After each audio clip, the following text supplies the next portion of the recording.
इस वक्त पूरे बांग्लादेश के हालात पाकिस्तान जैसे हो चुके हैं और इतने बुरे हालात होते चले जा रहे हैं, इतने बुरे हालात होते चले जा रहे हैं कि जो हसीना वाजिद है, शेख हसीना वाजिद, उसके घर के ऊपर बड़ी सख्त सिक्योरिटी लगा दी गई है। यानी कि वहाँ पर पुलिस भी है, रेंजर्स भी है और अब तो फ़ौज के जो दस्ते हैं वो भी हसीना वाजिद के घर के ऊपर वहाँ पर पहरा दे रहे हैं और किसी को वहाँ पर मारने की इजाज़त नहीं दी जा रही है। फिर जो मेंबर ऑफ पार्लियामेंट हैं बांग्लादेश के, उनको स्पेशल प्रोटेक्शन दी जा रही है, उनको कमांडोज दिए जा रहे हैं और उनको इस तरीके से प्रोटेक्ट किया जा रहा है कि कोई उन तक पर ना मार सके। और इस सारे मामले के, इन सारे हालात जो ख़राब हो रहे हैं, इसकी जो वजह है, इसकी जो जिम्मेदारी यानी कि डाली जा रही है, वो बेसिकली पाकिस्तान के ऊपर डाली जा रही है। यानी कि इसकी वजह पाकिस्तान को बताया जा रहा है कि बांग्लादेश के जो हालात इस वक्त ख़राब हो चुके हैं, जो हालात इंतहाई नाजुक हो चुके हैं, उसकी सबसे ज़्यादा जो जिम्मेदारी आती है या उसकी जो सबसे ज़्यादा बड़ी वजह है वो पाकिस्तान है। और पाकिस्तान के लिए क्यों, यानी कि जब हर पाकिस्तानी पूछेगा कि भाई हम खुद अपने लिए रो रहे हैं तो हम भला बांग्लादेश को क्या करेंगे, तो इसकी जो वजह है वो बड़ी दिलचस्प है नाज़रीन गिरामी। यानी कि अब आप सोच रहे होंगे कि ये मामलात क्या हैं या ये सिचुएशन क्या है, तो मैं आपको बताता हूँ। देखिए,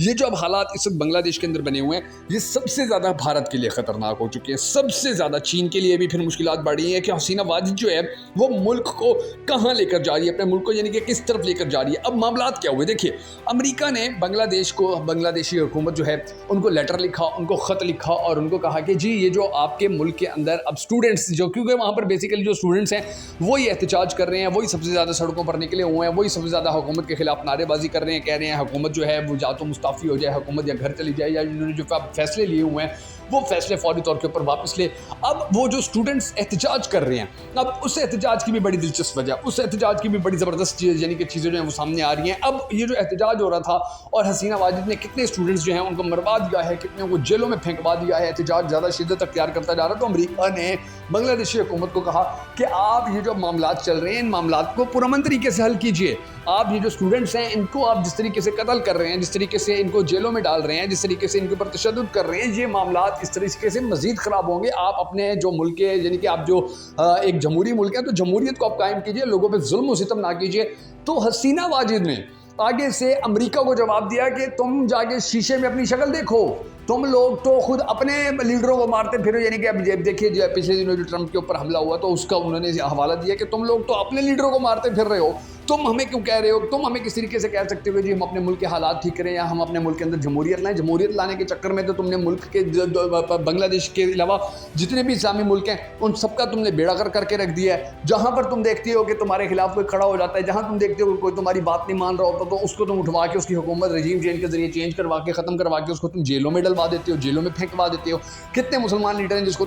तुम लोगों ने मरवा दिए सिर्फ इसी वजह से कि वो तुम्हारी बात नहीं मान रहे थे। तो तुम हमें कौन होते हो ये सबक देने वाले, तुम हम कौन होते हो हमें ये गाइडलाइन देने वाले कि जी आप लोग अपने मुल्क में जमहूरियत लाइए या आप लोग अपने मुल्क के हालात ठीक कीजिए। तुम पहले जाके शीशे में अपनी शक्ल देखो और उसके बाद तुम आगे हमें नसीहत करना। यानी कि बड़ी सख्त किस्म की जो बातें हैं वो हसीना वाजिद ने की। अब उसके बाद क्योंकि अमेरिका को जो कोई ललकारे या अमेरिका को आंखें दिखाए तो डेफिनेटली वो फिर उसके लिए तो मुश्किल वक्त हो जाता है। और यही मुश्किल हालात जो हैं ये अब बांग्लादेश के लिए बन चुके हैं। बड़े वहाँ पर गंभीर हालात हैं और वो जो स्टूडेंट्स हैं वो मैदान में आए हुए हैं, उनका क्या मुतालबा है, वो क्यों मैदान में आए हुए हैं। कुछ सिचुएशंस जो हैं आज की वीडियो के अंदर हम आपके साथ शेयर करने जा रहे हैं, मगर उससे पहले अगर आपने अब तक हमारी इस वीडियो को लाइक नहीं किया तो लाइक जरूर कर लीजिए। मैं हूं शकील हैदर और आप देख रहे हैं आपका मोस्ट फेवरेट चैनल बगा फैक्ट्स। अब नाज़रीन किराम, जो सिचुएशन है देखिए वो ये है कि इस वक्त जो स्टूडेंट्स हैं बांग्लादेश के वो सारे बाहर निकले हुए हैं, वो सारे मुसलसल एहतजाज कर रहे हैं, वो सारे मुसलसल तौर के ऊपर जो है हुकूमत गिराने की बातें कर रहे हैं कि हुकूमत जाए। फिर आप ये देख लीजिए कि अभी रूस का जो दौरा करने वाले, यानी कि जिस तरीके से मैंने आपको बताया इमरान खान ने रूस का दौरा किया और फिर उसके ऊपर जो मामला बना तो उसके ऊपर हसीना वाजिद ने कहा कि जी तुम पहले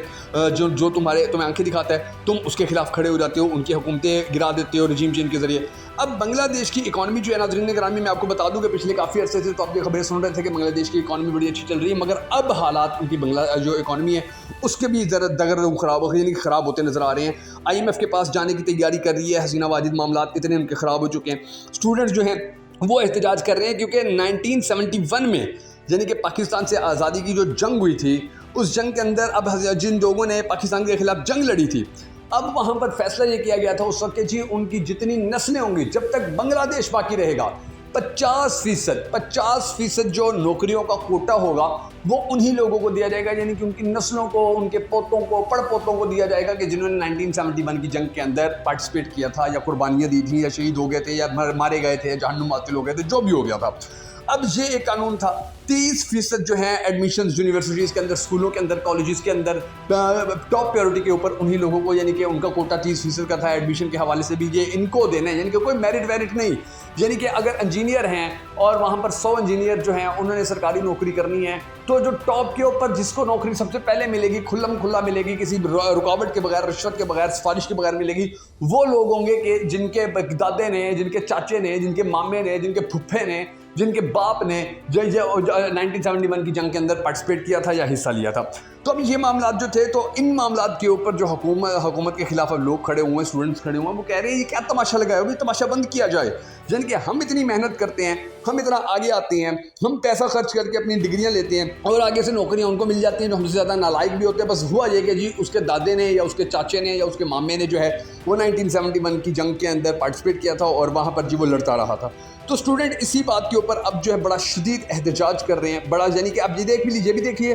कि बेसिकली तो अब जो भारत है वो भी इस कानून को बड़ा सपोर्ट करता है। यानी कि ये तो एक डेफिनेट सी बात है कि जो भी ताकत, जो भी मुल्क, जो भी हुक्मरान पाकिस्तान के खिलाफ होगा, जो भी कानून, जो भी आइन पाकिस्तान के खिलाफ होगा, भारत उसको सपोर्ट करता है। तो अब भारत भी इसको बड़ा ज़्यादा सपोर्ट करता था। तो अब मामला जो हैं फिर वो इसी तरह ख़राब हो गए हैं कि जी अब जिन उनको दाखिले मिलते थे, उनको अयाशियाँ उनकी चल रही थी, तो अब वो सारे स्टूडेंट्स जो हैं इसी के ऊपर एहतजाज कर रहे हैं।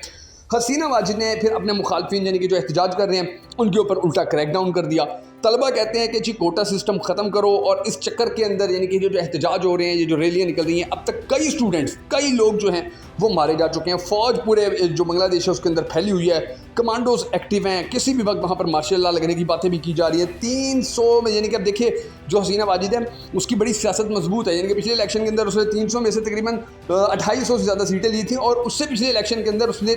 तकरीबन 280 से ज़्यादा सीटें ले ली थी। तो हसीना वाजिद जो है अब वो चाइना के पास भी गई थी। चाइना ने भी उसको पहले कहा था जी ठीक है, ज़ीरो टैरिफ है, आप जाएं अपने मुल्क के अंदर कारोबार करें, फैक्ट्रियां लगाएं, हम आपको सपोर्ट करेंगे। मगर फिर ऐसा हुआ कि आस्ता आस्ता मामला जो है इनके ख़राब होना शुरू हो गया। अब देखिए सबसे पहले तो ये देख लीजिए क्रिकेट में जो है कितनी बुरी हालत हो गई, क्योंकि वहाँ पर जैसे पाकिस्तान के अंदर क्रिकेट के अंदर अब सियासतदान घुस गए हैं। अब आवामी लीग जो है मुकम्मल बांग्लादेशी क्रिकेट टीम के अंदर घुसी हुई है जी, वो सारे इंतजाम संभाल रहे हैं, वही हशर हो रहा है बांग्लादेशी क्रिकेट टीम का जो पाकिस्तानी क्रिकेट टीम का हो रहा है। फिर उसके बाद आप ये देख लीजिए इनकी मुईशत जो है वो भी आस्ता आस्ता नीचे आ रही है। फिर इन्होंने पॉलिसियाँ ऐसी बनाई हैं नाज़रीन ग्रामी कि अब जो चीन है, क्योंकि हसीना वाजिद गई थी जी 5 अरब डॉलर दें हमें, हमने अपने मुल्क के अंदर इन्वेस्टमेंट करनी है, तो चीन ने नहीं दिए। उन्होंने कहा कि आप तो इंडिया के साथ खड़े होते हैं। अब इंडिया के साथ आप खड़े हो रहे हैं और उधर से इंडिया से पैसे मांगे, आप खड़े इंडिया के साथ हैं, हमारे दुश्मन के साथ पैसे आप हमसे मांगते हैं। अब कल को जो अगर चाइना की और इंडिया की जंग हो जाती है और चाइना जो है वो अपने फौजी अड्डे बनाना चाहता है या अपने हवाई अड्डे बनाना चाहता है,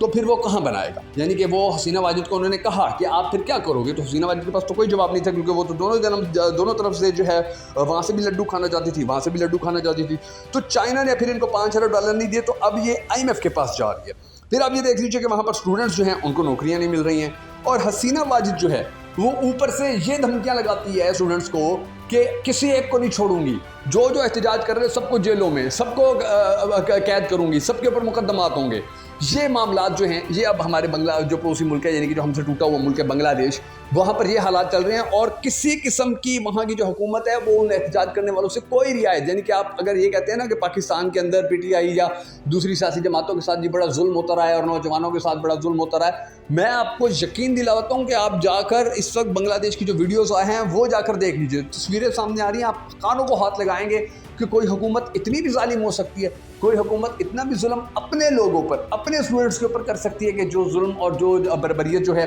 वो इस वक्त हसीना वाजिद कर रही है। तो ये तमाम मामला जो हैं ये वहाँ पर बड़े ज़्यादा गंभीर हैं, और इसकी जो वजह है वो बेसिकली वही पाकिस्तान है। यानी कि पाकिस्तान के साथ जो दुश्मनी जितनी मर्जी कर ले, जितनी ज़्यादा दुश्मनी जिसने की होगी उसको उतना प्रोटोकॉल, जिसने जितनी कम दुश्मनी की होगी उसको उतना कम प्रोटोकॉल। तो ये मामला जो है बांग्लादेश के लिए पाकिस्तान दुश्मनी जो है ये बड़ी ज़्यादा ख़तरनाक साबित हो रही है, और वहाँ के जो हालात हैं वो बड़ी तेज़ी से बदलते चले जा रहे हैं। अब आने वाला वक्त जो है वो इनके लिए ज़्यादा मज़ीद गंभीर होने जा रहा है, क्योंकि चाइना भी अब हाथ खड़े कर रहा है। चाइना भी कह रहा है कि जी नहीं, आप जब खड़े इंडिया के साथ होते हैं तो पैसे भी इंडिया से जाके मांगो ना, हमसे पैसे क्यों मांगने आ रहे हो। अब दूसरी जानिब आप ये देख लीजिए कि हमारी सिचुएशन ये है कि हम खड़े भी चाइना के साथ हैं और उसके बाद भी चाइना हमें पैसे नहीं देता, और उसकी भी बहुत सारी रीज़न, यानी कि वो सब वाज़े तौर पे कहते हैं कि आप ना अपने मुल्क में अमन ला रहे हैं, ना मुआशी इस्तेहकाम ला रहे हैं, ना सियासी इस्तेहकाम ला रहे हैं, तो हम आपको पैसे दे के अपने पैसे क्यों ज़ाया करें। तो ये मामला जो हैं ये अब हमारे पड़ोसी मुल्क बांग्लादेश के अंदर चल रहे हैं। अब देखते हैं कि आने वाला वक्त बांग्लादेश के कैसे होता है। अगर आपको हमारी वीडियो पसंद आई हो तो हमें सपोर्ट करने के लिए हमारी इस वीडियो को लाइक और शेयर जरूर कीजिएगा, और अगर अब तक आपने हमारे